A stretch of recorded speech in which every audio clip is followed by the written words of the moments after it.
Well, good morning, everybody, and thank you very much for joining us here today. I want to begin first and foremost thanking my colleagues and my partners in government for standing with us and for being part of this announcement where we're speaking with one voice. In particular, I want to thank Council President Sabina Matos. I look forward to all the work that lies ahead, not only on the city's finances, but in moving the city forward in general. I also want to thank Councilman Pro Tem Michael Coria. Thank you very much for your continued leadership. I want to thank Councilwoman Helen Anthony, Councilman John Igliozzi, Councilwoman Nerva LaFortune. I also want to thank Representative Scott Slater, who is I'll get through this, Representative Raymond Hull, Representative Grace Diaz, Representative Maura Walsh, who's here with her little assistant for the day. It's great to see the family involved. I also want to thank Senator Mary Ellen Goodwin, Representative Rebecca Kislak. Please tell me I got everybody. I hope I got everyone. I did not miss anyone. Thank you to everyone. I also want to thank Megan Kerr, who's the president of the Environmental Council of Rhode Island, and I want to thank, and also part of the Audubon Society and the Environmental Task Force in the city. So I thank all of the community members, all of the stakeholders, all of the residents, and everyone that we've met with over the past few years on our city's finances to talk about the different options that we have to address those challenges. There have been hours of very lively, sometimes passionate conversations, and all of this energy has been geared towards the best possible future for our city and for our state.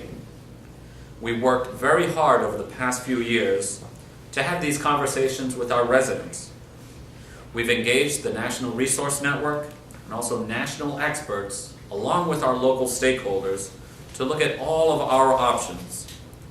We explored those options from union negotiations to potential increases in taxes and fees. So we've looked at every option. We've spoken to our neighbors, both our residents and the communities who surround us. And we know that big problems like this require big solutions that will require all of us speaking with a collective voice. And in fact, that is the most powerful voice when it is one voice that's speaking. We also want to take our next steps to address the city's long-term financial challenges together as one city. These challenges that we have will only be solved if we take collective ownership over those challenges and apply a collaborative approach to solving it. That's why we're asking our sponsors, the sponsors who have agreed to propose the Municipal Water Supply Systems Transaction Act, the idea to monetize the Water Supply Board to benefit the City of Providence and to help address our pension challenges. We're asking our sponsors to pull this bill from consideration as we are officially withdrawing our support, and we have no plans to pursue this bill in the future. We've heard from residents that they want more clarity on how a transaction would have worked. There also is a great deal of anxiety anytime that you talk about water, it being a natural resource, it being a public resource, that it be maintained in public hands. So while there is appetite for exploring a statewide solution to water challenges, the city will not be pursuing this Municipal Water Supply Systems Transaction Act to monetize the Water Supply Board. Throughout the past 3 years, my administration has remained deeply committed to protecting our employees, stabilizing our rates, ensuring the quality and reliability of water, and that it's delivered to the 60% of Rhode Islanders who use this system, and for maintaining our system investments. We are not abandoning our efforts to address the city's long-term financial issues, nor are we prescribing one particular solution going forward. This is about working collaboratively with all of our stakeholders and coming up with new and different solutions that will make our city stronger and more vibrant. We're going to build upon the feedback and conversations that we've had to date to evaluate what we can do to efficiently run our city while putting Providence on the right financial path. We want to hear more from our community members, and we want them to be as involved as possible in this process and learn from those conversations. We've heard a number of very constructive ideas from the community. We look forward to working in conjunction with the City Council on a joint commission where we will have these conversations to figure out what the best solutions will be. I look forward to having everyone at the table, in particular our legislative leaders, both in the House and the Senate, and all of our residents. We also heard, and I believe there's broad agreement, that doing nothing is simply not an option. We can't kick the can down the road, and we have to take action. We maintain our commitment to doing all that we can to setting the city on a more sustainable financial path for future generations of our great city. We're not kicking the can down the road any further because we simply can't afford to.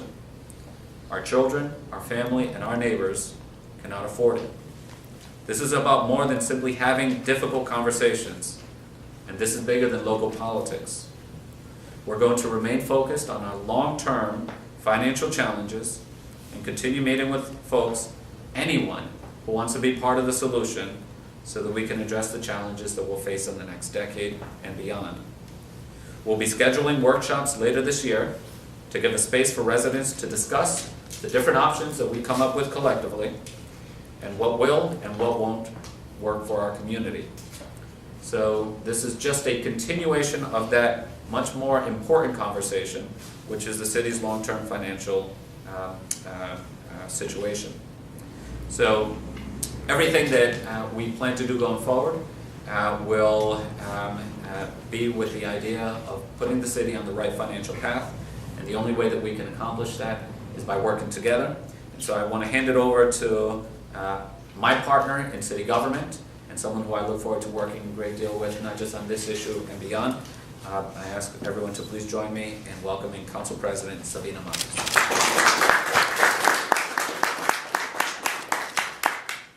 Thank you. Good morning. And I want to ask Chairman Elorza to get closer, because he's going to be key in this process. So I just want to show that on behalf of the Providence City Council, I just want to tell that we're so glad to see that the mayor taking this step. President Pro Tem Mike Correa has been a strong advocate for us to find a way to work together to find a solution. Here today, on behalf of the Providence City Council, we support the mayor's decision to withdraw his current legislation calling for the monetization of the Providence water. The City Council shares the same desire to fix the city financial problems and the unfunded pension liability, and we strongly believe that the solution to this problem only can be found if we work together. We have always, the City Council has not been on support of the monetization of the Providence water, and we feel that selling or leasing the water was not an option.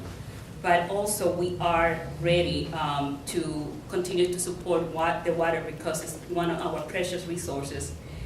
But we do agree that our finances are in great need of work, and that is an important and requires an urgent and wide-ranging action. The problem begs for creativity, and we cannot rush to find a solution. The problem will be solved comprehensively, not swift. We want our children to inherit a city that works for them, and it's not a grip because of the finances. The City Council is committed to ensuring that the quality of life and economic stability remains a top priority, and we look forward to working with the administration and with our colleagues in the state, our senators and reps. Thank you for being here, and other stakeholders as well as our citizens to find a solution. Together, we will overcome any obstacles and ensure that a brighter future is in place for our next generation. Thank you. Thank you. Thank you, President Matos. I now want to welcome Councilwoman Helen Anthony from Ward 2. Councilwoman Anthony ran on a platform that directly addressed our long-term financial challenges. And so it's appropriate that you speak and share your perspective. But we look forward to working collaboratively across the City Council and administration and all of our residents in our neighborhood. So please join me in welcoming Councilwoman Helen Anthony.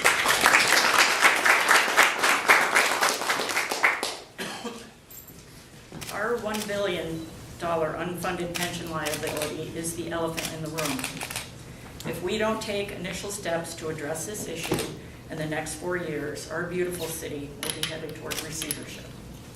I applaud Mayor Elorza for taking on this issue and proposing a bold solution, but we as a city need more time to understand the severity of our financial situation and engage in a robust discussion with all residents and stakeholders regarding the possible solutions. By withdrawing the proposed legislation to monetize the Providence water supply, the mayor is giving us that opportunity. Please get involved, not just to protest, but to offer productive feedback. So many good ideas came out of the community meetings over the last several months. Let's continue our conversation and find solutions that will set the city on a more sustainable financial path. Thank you, Mayor Elorza.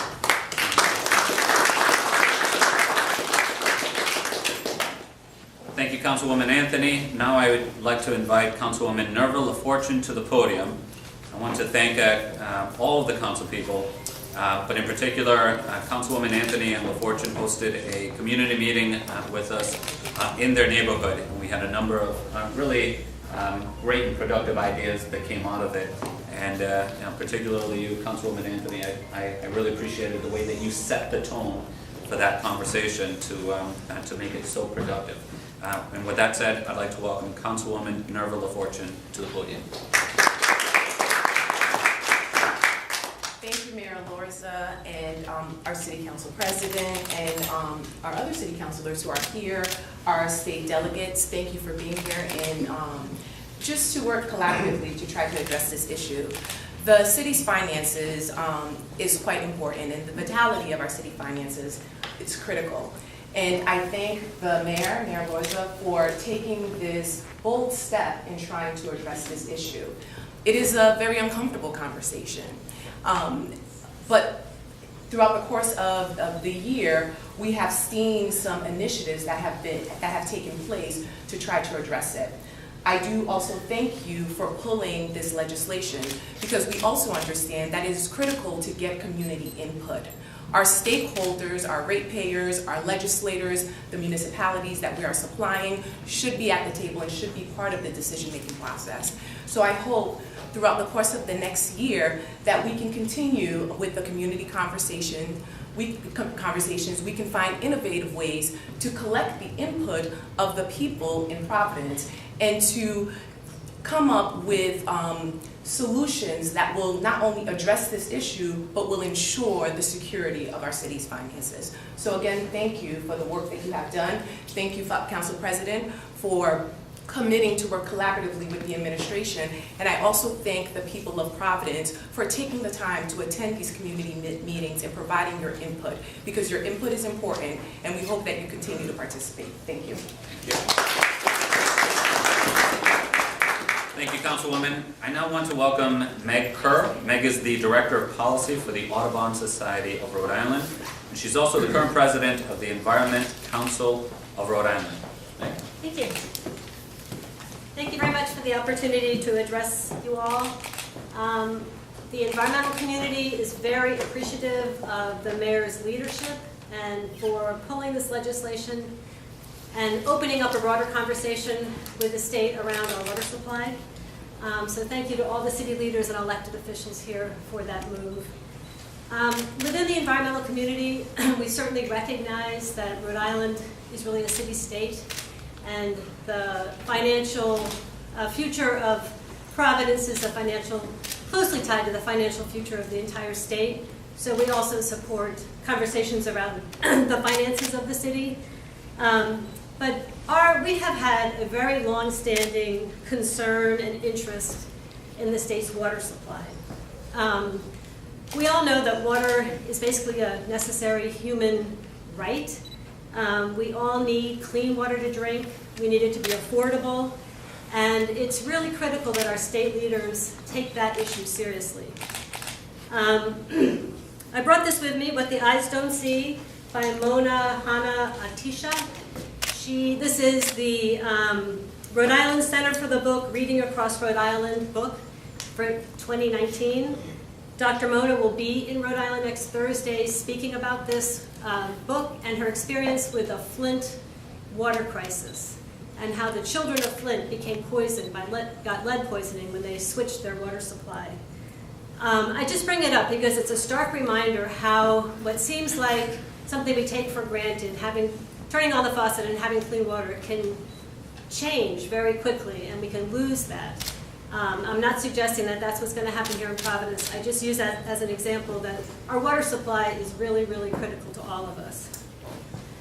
Here in Rhode Island, when we think about our water supply as a state, not just the Providence supply, we also have to be mindful of climate change and the impacts it will have in the future to our water supplies.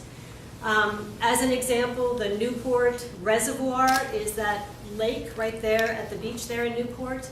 That reservoir was almost overtopped during Superstorm Sandy. When we add an additional 2, 3, 4, 9 feet is the prediction for 2100 of sea level rise, you know that reservoir is highly, highly vulnerable. The state has done an analysis, did an analysis about 5 years ago, and found almost all of our water supplies are very vulnerable to climate change.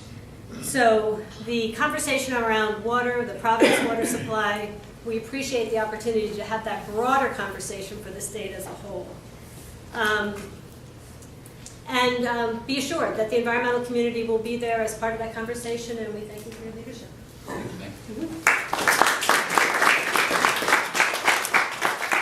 All right, that's it for the program speakers. We'll take any questions that folks may have. Mayor, do you have any option other than to go to pension obligation I'm bonds? going to start right here. She started first. Mayor, what was the main source of opposition that made you decide to pull this? Was it from ratepayers? I think it was from a lot of different angles, in all truth. Pulling this off would have been massively complicated politically, financially, logistically. From an environmental standpoint, there were really significant concerns. And so, you add that all up. And on balance, it simply didn't make sense to proceed. It certainly didn't appear that, even if, hypothetically, this is the best technical solution, it wasn't politically viable, and at the same time, logistically and financially presented so many difficulties and challenges. So simply adding all of that up, but remember that from the very beginning, the challenge here is a long-term, financial issues for the city. Right? That's the challenge, and that's what requires a solution. So what's your plan? So the city was never focused on only one way. We put that forward because, from a technical standpoint, my administration did believe that that was the best technical solution to this, but actually getting it done requires so many other considerations. And so we've heard all of those considerations, and we think that even if this option is off the table, there's other things that we can and should consider.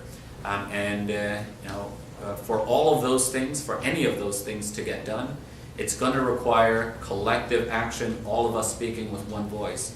And what I'm very proud of is that we've raised more awareness about the city's financial challenges, which brings us to the point where we are in a better position to speak with one voice, which tells us that we're in a better position to do something about our challenges, which is really step number one. So certainly pulling this bill is taking a step back with the goal of hopefully taking 2 steps forward. Go Do ahead, Steve. you anticipate floating pension obligation bonds to solve that part of the problem?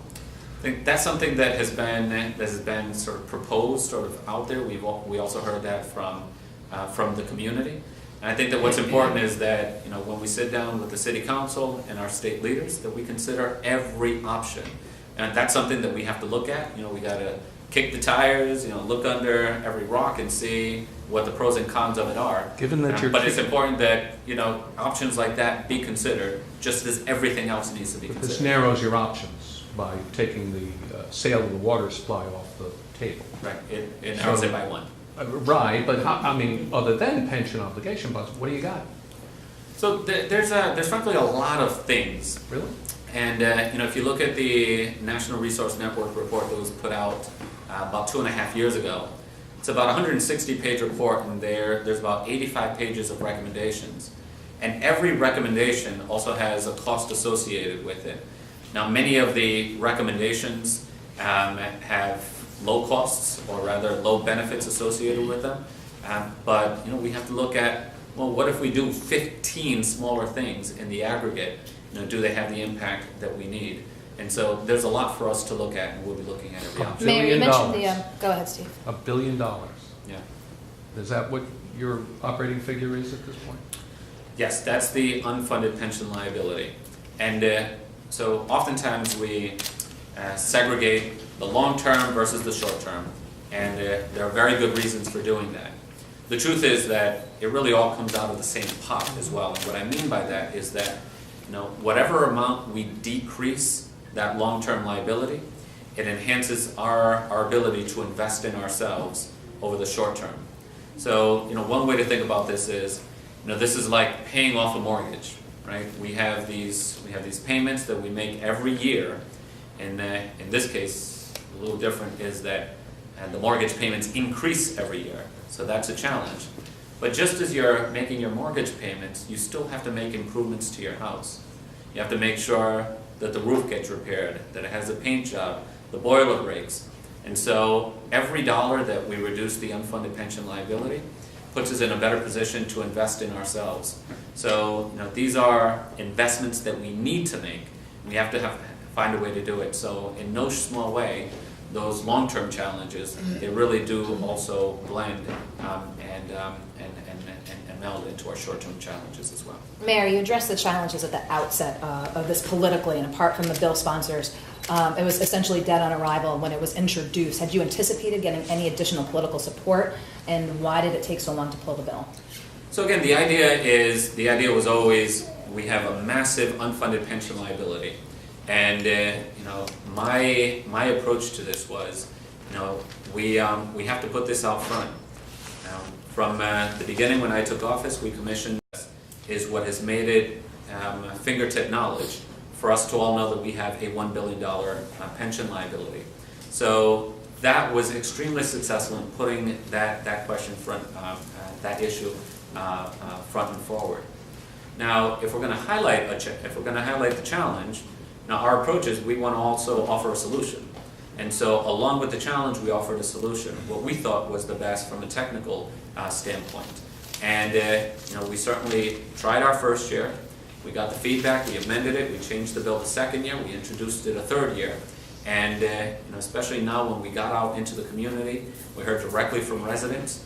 We knew that it didn't have a chance at the State House if our entire city wasn't behind it. And there's still a lot of work that we need to do to get our folks behind it. What we also realized was that having the conversation of the city's financial challenges, while at the same time having the massively complicated discussion about a proposed solution, made it more difficult for us to drive the point home of what the financial challenges actually were. So the opportunity that I see here, by focusing only on the financial challenges, I think that we'll be much better at getting the political support and having the entire city get to the point where we all agree something has to be done. And once we're there, I think it'll lead to a very constructive conversation about what it is that we need to do. Mayor, did you talk to any of the private water managers before or after making this decision? I didn't know. Anything else, guys? Mayor, can I ask about the firefighter overtime? Just on the water, we can do a one-off on anything else that we want. If receivership allows you to change the benefits that are paid out, why is it such a off-the-table consideration? Yeah, that's a great question, and certainly a question that we get from many of our residents. And it's important to remember that receivership and bankruptcy, they're designed to be painful, right? You're discouraged from heading down this route. Many people point to Central Falls. They say, look, Central Falls went through receivership, and now look at them, they're the comeback city. There's a lot of pain that Central Falls went through. I was recently in Detroit, and I'm learning about their whole bankruptcy receivership process. It's extremely painful for them as well. Detroit lost about 250,000 residents in a 10-year span. Central Falls had to close recreation centers. To this day, they still don't have a recreation center. They had to cut library hours. They had maximum tax increases in Central Falls for 5 years straight. And so the reason why bankruptcy is and can be the last possible option is because if you think things are difficult now, then you have no idea the pain that will be inflicted if we do go into receivership or bankruptcy. Under every scenario, bankruptcy should be avoided. Right, And is it your intention to avoid that? Absolutely. I think it should be all of our intention. And as I'm out there in the community, people have that legitimate question. And so it's my responsibility, and I believe all of our responsibility, to at least lay out what the consequences of receivership are so that hopefully they reach that You same lose conclusion. control under a receivership or a bankruptcy. Potentially, yes. And you couldn't choose which of those 80 pages of options you'd select. Right, including, the quality of life decisions that would have to be made. And so, which recreation centers get closed? There's also, how do you balance the budget? There's some potentially draconian cuts if a receiver does come in. And so that's something that all of us, as residents and as stakeholders who care about the city, should be trying to avoid. But other options also may call for draconian cuts, right? I mean, you talked about the pain of receivership or bankruptcy. I mean, there's pain any way you look at it here. So there's no easy solution here, oftentimes, folks would want their elected officials to always have good news, but that's just not always the case, and we'd be doing a disservice to all of our constituents if all we talked about were good news. Some very difficult decisions have to be made, and that's why we're all standing together, understanding that this is tremendously important for the city, and we're committed to doing what needs to be done. Mayor, last question. In addition to the pension liability, other pension benefits, OPEBs, talking about the need for the schools, probably about $500 million as well. Is that in the conversation? Do you think that Rhode Islanders and Providence residents really know what the obligation financially is from the city? It's just not that $1 billion. Right. It's just not that $1 billion. It's another $1 billion of OPEB. That's on a pay-as-you-go basis. But the way that we balanced the budget in the past, of course, is by shortchanging those pension payments, but also by deferring maintenance. So if you're a resident of the city or someone who's visited the city, and you've complained about the state of our roads, the state of our sidewalks, our infrastructure like bridges, and it's because of deferred maintenance over time. You kick the can down the road, you can only do it so long. These infrastructure investments, it's not a question of whether you pay for them, it's a matter of when. Do you pay now or do you pay later? And if you wait to pay later, wait until things break, it's going to be much more expensive, and it's going to be very painful for residents. And so the way that we've been deferring our investments on infrastructure in our schools, we have to add that to the cost that these oppressive financial challenges are bearing on the city. And again, it's like paying your mortgage, but you also have to make continued investments in your house. And we need to do both. It's not a question of one or the other. All right, thank you, Mayor. Thank you so much, everyone.